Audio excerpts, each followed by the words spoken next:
The choir was mid-verse when it happened. It was a warm Sunday morning in Montgomery, Alabama. Inside the modest but packed New Covenant Baptist Church, voices were raised in praise, hands were lifted high, and children fidgeted quietly in the pews. The air was thick with heat, gospel, and the comforting rhythm of familiarity. Then came the scream. People turned. Some dropped their hymnals. Others gasped. One woman fainted. At the front of the sanctuary, just steps from the pulpit, a man lay bleeding, his white robe stained red from the chest out. The pastor, the father, Reverend Elijah Green, and standing over him, holding a knife, hand trembling, jaw clenched, was his son, Jamal Green, a man who, just weeks earlier, had been released from prison after serving 7 years for assault and drug charges. A man who'd stood in that very church 2 Sundays ago, weeping in the arms of his father, swearing he had changed. A man who was now surrounded by stunned deacons, frozen congregants, and cries of, "Why, Lord?" Reverend Green was rushed to the hospital. Jamal was arrested on the spot, his hands still sticky with blood. But the question that haunted the entire church wasn't how he did it. It was why. Why stab your own father? Why in the house of God? And why, after all the second chances? Now let's go back. Because the story didn't start in the sanctuary. It started long before that, in a family where forgiveness was given easily, but trust was harder to earn. If you're someone who cares about stories that don't just shock you, but make you ask questions about faith, family, and betrayal, take a second to like this video, comment your thoughts, and subscribe for more. Because this case? It's not just about a man stabbing his father. It's about what happens when grace gets taken for granted. Jamal Green was born and raised in Montgomery, Alabama. His mother passed when he was 9. From that moment on, his father, Reverend Elijah Green, became everything. The disciplinarian, preacher, provider. Reverend Green was well known and deeply respected in their tight-knit black church community. He wasn't flashy. He wasn't rich. But he was present. He was the kind of man who remembered everyone's name, bought extra donuts for the choir, and quietly paid utility bills for families in the congregation. But Jamal? He was always angry. As a teenager, he bounced between schools, picking fights, cutting class, and mouthing off to anyone in authority, including his father. By 16, he'd been suspended 4 times and arrested once for shoplifting. Church members said Elijah never gave up on him. "He prayed for that boy every day," said Deacon Harold. "Every single day." But at 19, Jamal was arrested again, this time for assaulting a man during a drug deal gone wrong. He served 7 years. And the whole time, Reverend Green visited every month, brought him books, prayed with him, asked the congregation to do the same. "I just want my son to come home changed," he told the church one Sunday. Not perfect, just changed. So when Jamal was released, the entire congregation welcomed him with open arms. He walked into the sanctuary that Sunday wearing a borrowed suit, head down, eyes full of what looked like remorse. He hugged his father for what felt like 10 minutes. They wept. They prayed. People shouted, "In," and "Look at God," from the pews. He moved back into the house on Lewis Street, started helping out at the church, swept the floors, took the trash out, passed out bulletins. But something felt off. Sister Clarice, a longtime usher, later told investigators, he smiled, but it never reached his eyes. And he didn't really talk to anyone except his daddy. Still, people tried to believe the best. But beneath the surface, old wounds were festering. Reverend Green had remarried 3 years earlier, while Jamal was still in prison. His new wife, Delilah, was younger. Much younger. Only a few years older than Jamal. And from the start, Jamal didn't like her. He thought she was manipulative, controlling, that she wanted to replace his mother. Delilah, for her part, said Jamal was disrespectful and unstable. They barely spoke at home. But Elijah kept the peace. He believed time would heal. That love, and the Lord, could cover all things. Until 3 weeks after Jamal got out. That's when Elijah caught him sneaking money out of the church's offering box after choir rehearsal. He didn't yell. He didn't call the police. He said, "Son, don't make me choose between God and you." And Jamal? He didn't say a word. He just walked away. The next morning, Elijah told Delilah that Jamal needed to find another place to stay. That he'd give him until the end of the week. That he couldn't keep choosing hope over reality. But Jamal overheard. That same night, he packed a duffel bag, took one of Elijah's spare suits, and disappeared for 2 days. He showed back up Sunday morning, unannounced, just as the choir began singing. He stood in the back of the sanctuary, then slowly walked up the aisle. Elijah saw him and smiled, extended his arms like always. Jamal didn't smile back. He pulled a knife from inside his suit and stabbed his father in the chest, right there in front of the altar, in front of God and everyone. The emergency room was eerily quiet except for the sound of rushing footsteps and the faint hum of fluorescent lights. Reverend Elijah Green arrived at Montgomery Regional in critical condition. He was still breathing, but barely. The knife wound had missed his heart by an inch but punctured a lung. Doctors rushed him into surgery as stunned family members and churchgoers filled the waiting area, holding hands and crying quietly, still in their Sunday best. Back at the church, yellow tape now cordoned off the very steps where Reverend Green had once stood to deliver sermons about forgiveness, redemption, and second chances. That morning, the sermon was supposed to be titled, "The Power of Mercy." Instead, the church became a crime scene. And his son, the man they had just welcomed home, was now sitting in an interrogation room downtown, covered in his father's blood. He refused to speak, didn't ask for a lawyer, didn't cry, just sat there, staring at his hands like they belonged to someone else.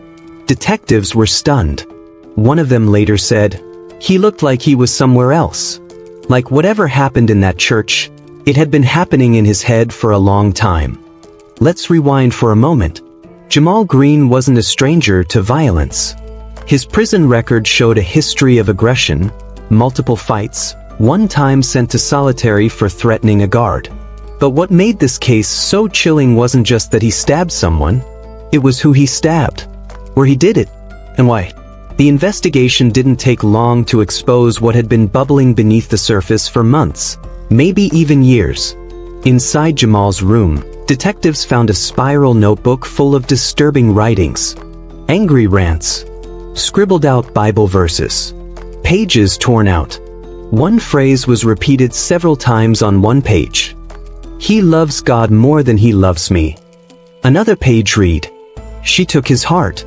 I took it back." It was clear something had fractured inside Jamal. And that fracture had a name, Delilah.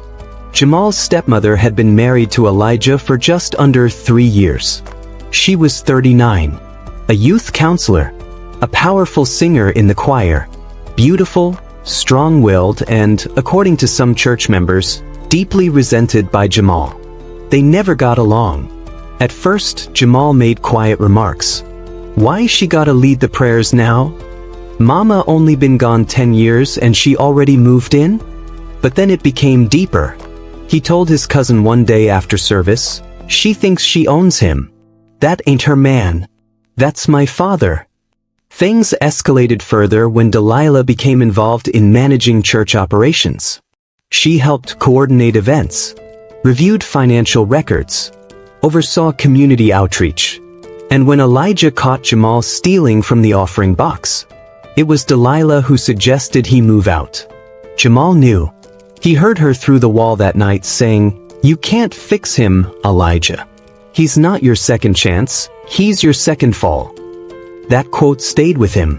The next morning, he punched a hole through the bathroom mirror, left the house without a word. He spent 2 nights in a motel on the east side. Surveillance footage showed him pacing the parking lot at 3 a.m., holding a Bible, then throwing it in the trash. When police checked his online history, they found recent searches like, "Can you be disowned by your father legally?" What happens when a pastor is stabbed during service? Will God forgive murder if it's done out of love? But perhaps the most chilling detail of all was what police found inside his jacket the day he was arrested. Tucked into the inner pocket was a photo. A photo of Jamal at age 7, sitting on his father's lap, both of them smiling. On the back of the photo were the words, "He forgot who I was." Jamal told detectives he didn't plan it, that he brought the knife only to threaten, that he wanted his father to see how much pain he had caused. But when asked if Delilah provoked him, or if Elijah hurt him, he said no. "I just wanted him to choose me again," he said. But he never would. Meanwhile, Reverend Green remained in critical condition, breathing through a ventilator, unaware of the storm unfolding outside the hospital walls. Delilah refused to speak publicly. She was seen once, leaving the hospital with sunglasses on and a Bible clutched to her chest. Members of the church split down the middle, some blaming her, others blaming Jamal's demons, and a few whispering maybe Elijah hadn't told the whole truth. But one thing was certain: the man Montgomery knew as Pastor Elijah was now more than a spiritual leader. He was a survivor. A father stabbed by his own son, inside the house of God. As the trial approached, more secrets would come to light. Because Jamal wasn't the only one keeping a journal. And the words written in Elijah's own hand would change everything. The surgery took 4 hours. Doctors were able to stop the internal bleeding, repair the damaged lung, and stabilize Reverend Elijah Green. By evening, he was in the ICU, heavily sedated but alive.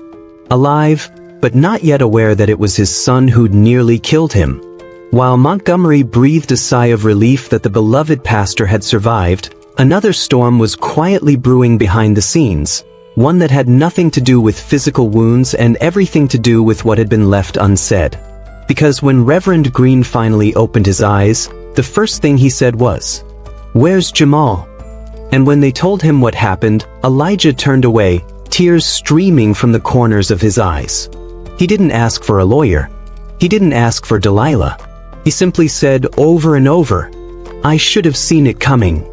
Detectives weren't sure what he meant at first.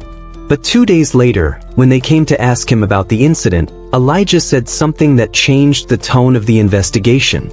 "I failed both my wife and my son, but only one of them tried to kill me." Those words opened a door. Because while everyone was focused on Jamal, the angry son, the ex-con, the suspect, Elijah was holding something back. And it all came down to a black leather notebook hidden in his nightstand. It was his personal journal. He had been keeping it for almost a year.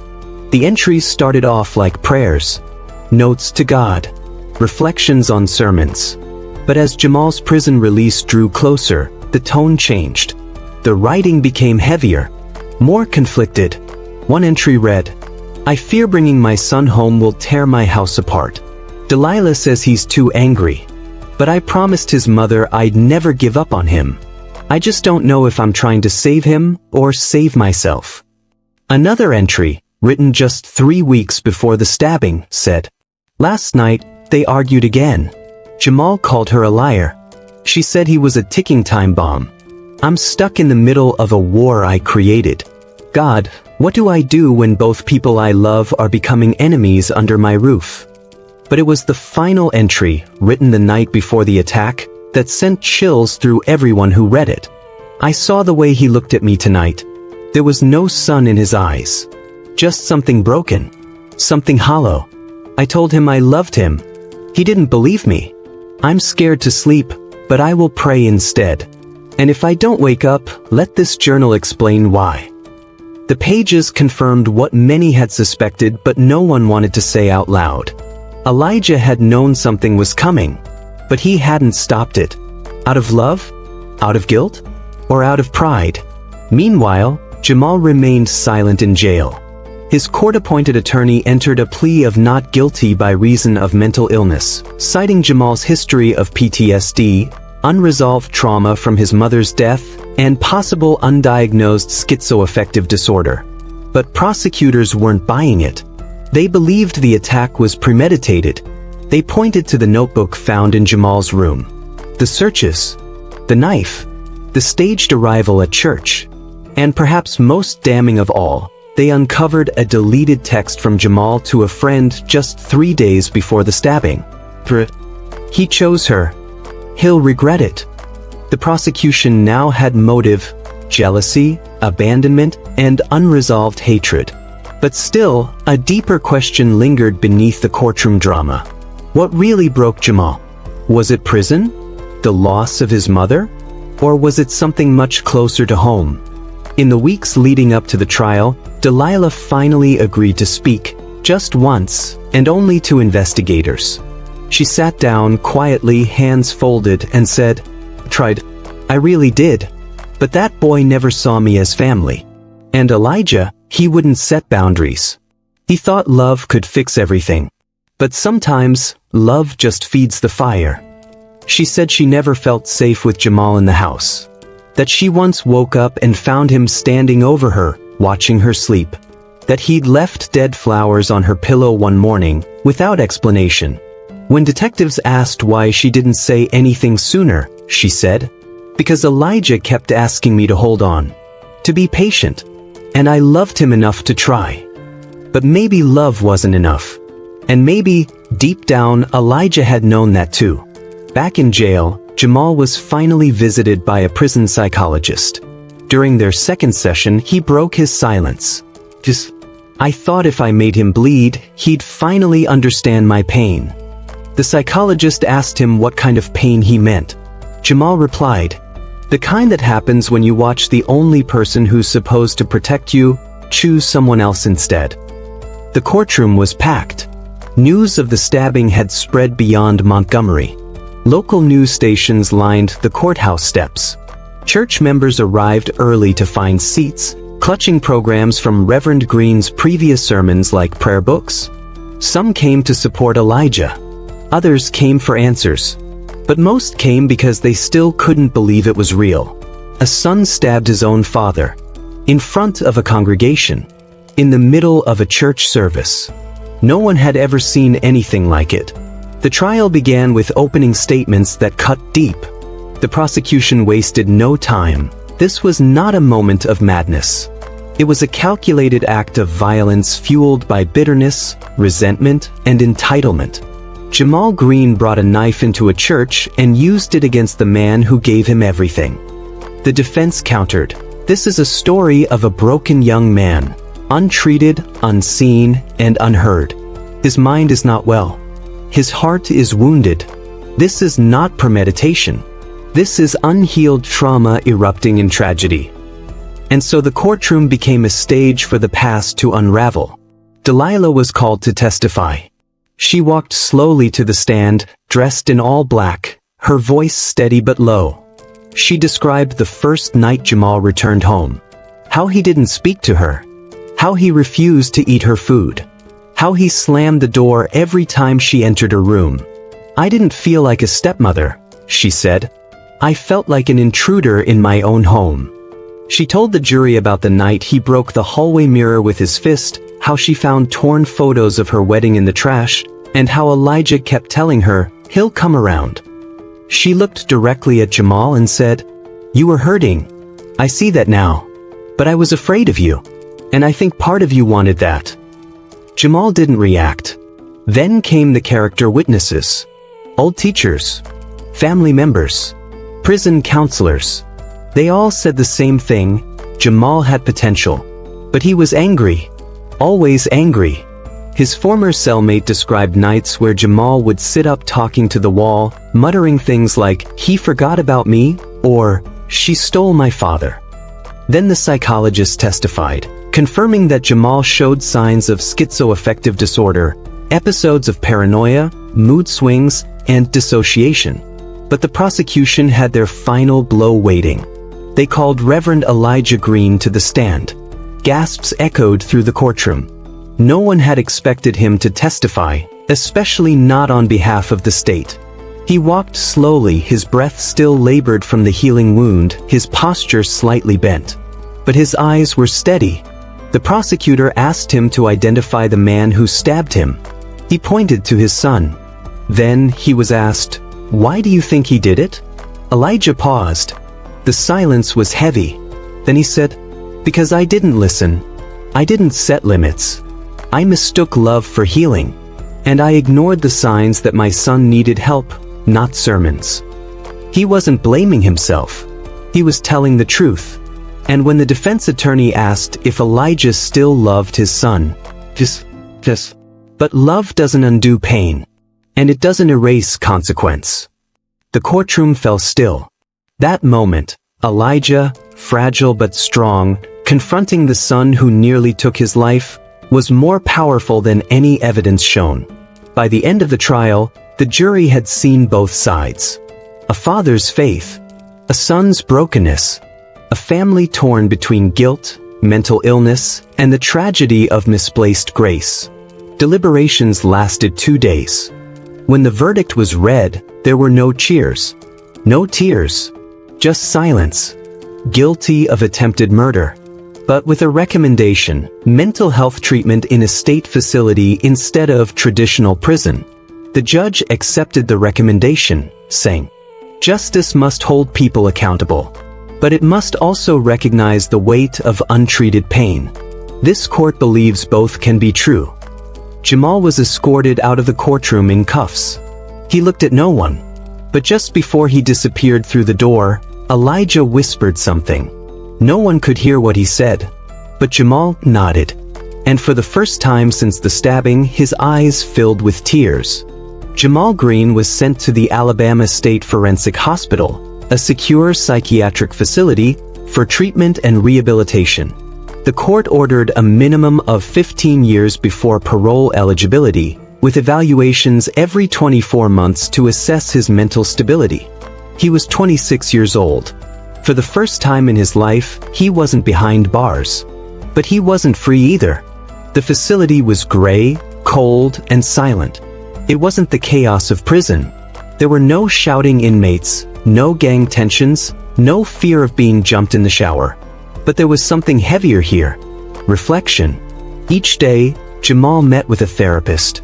He was medicated, monitored, and walked through painful moments from his past that he had tried for years to forget or ignore. And slowly, the mask of rage began to crack. He spoke about his mother, how her death broke him in a way no one saw.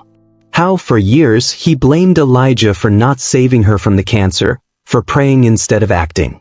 He talked about how, after the funeral, his father buried himself in the church.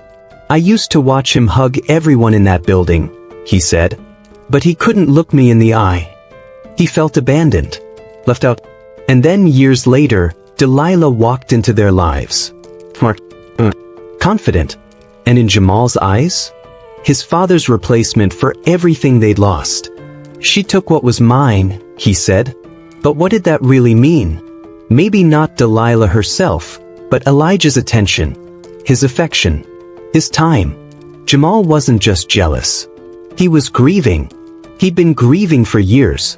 Not just for his mother, but for the version of his father who used to tuck him in, tell him Bible stories, and make pancakes on Saturdays. And in his twisted way, the stabbing wasn't just an act of violence. It was a desperate cry to be seen again. Back in Montgomery, life moved forward, but never the same. New Covenant Baptist Church reopened its sanctuary 6 weeks after the incident. The altar was scrubbed clean. New carpet laid. But the blood memory remained. Elijah returned to preaching, but only once a month. My voice is still healing. And so is my heart. The congregation leaned in when he spoke now. Every sermon carried weight. Every pause felt like a lesson. And then, 2 years later, he stepped down from the pulpit for good. He moved to a smaller town outside of Birmingham, taking a quiet role at a community outreach center for at-risk youth. He didn't stop serving, just shifted who he served. And every second Saturday, without fail, he visited Jamal. No cameras, no posts, just a father, a son, and the painful, halting work of rebuilding trust from rubble. One visit, a guard overheard part of their conversation. Jamal asked his father, "Do you wish I had died that day?" Elijah said, "No, I wish you had cried instead of breaking. But I don't wish you gone. I still believe in the man under the wreckage." That line stayed with Jamal for weeks. He wrote it down in a new notebook, the same one he now fills with letters to his younger self. At the end of each one, he signs it, "You are not your rage." 3 years later, Jamal requested to speak to a high school group visiting the facility. He shared his story, didn't blame anyone, didn't ask for pity. He simply said, "The worst thing I ever did came from feeling like I didn't matter anymore. If you ever feel that, tell someone, or you'll bleed it onto people you love." Back in Montgomery, Elijah planted a tree on the church grounds. A small sign sits beneath it. Grace isn't about forgetting what happened. It's about choosing what happens next. And in that quiet growth, something beautiful began again. But dear viewer, let me ask you something. What would you have done? If your own child was drowning in anger, but hiding it behind, "I'm fine"? If they smiled in your kitchen, but wrote pain into notebooks in the dark? Would you have listened sooner? Would you have set boundaries? Or would you, like Elijah, believe that love could save everything? Because in this case, it didn't. Not at first. But maybe, just maybe, it will over time. If this story made you reflect, take a moment to like, comment, and subscribe. We tell stories like this not just to shock, but to understand. Because not all monsters are strangers. Sometimes, they sit beside us in church. 3 more years passed. By now, most of Montgomery had moved on. New headlines replaced old ones. The church had a new pastor. The youth choir had grown. And for those who didn't know the full story, the name Jamal Green was just a whisper from the past. But inside Alabama State Forensic Hospital, he was still writing, still healing, still facing what he did. And finally, after nearly 6 years of supervised therapy, medication, and court-ordered counseling, a new decision was made. The hospital's review board determined that Jamal could transition to a lower-security mental health facility, one focused on long-term recovery and community reintegration. It wasn't freedom, but it was the closest he'd been to light in years. And when Elijah Green heard the news, he didn't celebrate. He didn't protest either. He just sat down at his desk and wrote a letter. Said, "My son is not the same man who hurt me, but he is the man who must carry that pain with him. Whether he is in a hospital or outside its walls, I pray that God walks with him even if I cannot." He signed it simply, "Dad." Jamal cried when he read it. Not because it meant he was forgiven, but because it meant he was still someone's son. For a long time, Jamal believed his story ended on the sanctuary floor. That once he broke his father's heart, there was no coming back. But the truth is, some stories don't end with punishment. They end with understanding. And sometimes, the people we hurt the most are the only ones willing to meet us where we are. At his new facility, Jamal now works in the garden. He tends the soil, keeps to himself, occasionally speaks to groups of young men who struggle with rage. He tells them, "Your father isn't God, and your pain isn't a weapon. If you don't deal with it, it will deal with you." He no longer calls himself a victim of his circumstances. He owns his actions. And Elijah? He still visits once a month. They sit in silence sometimes. Other times, they talk about football, food, and God. But every visit ends the same way. Jamal says, "I'm sorry." And Elijah replies, "I know." Now, dear viewer, here's where we leave you, with the truth that may be harder to face than anything else in this story. Love does not guarantee safety. Forgiveness does not erase scars. And sometimes, the person you save is the one who hurts you. But does that mean you shouldn't try? You tell me. If your son came home from prison and told you he'd changed, would you believe him? Would you let him back into your home? Back into your heart? Back into your church? Reverend Elijah Green did. And he paid the price. But he also gained something most people never find. A second chance that didn't come easy and didn't come clean, but came real. If this story moved you, like, comment, and share it with someone who believes in second chances, even when they hurt.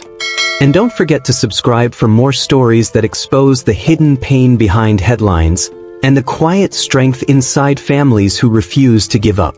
Because true crime isn't always about the monster. Sometimes it's about the mirror,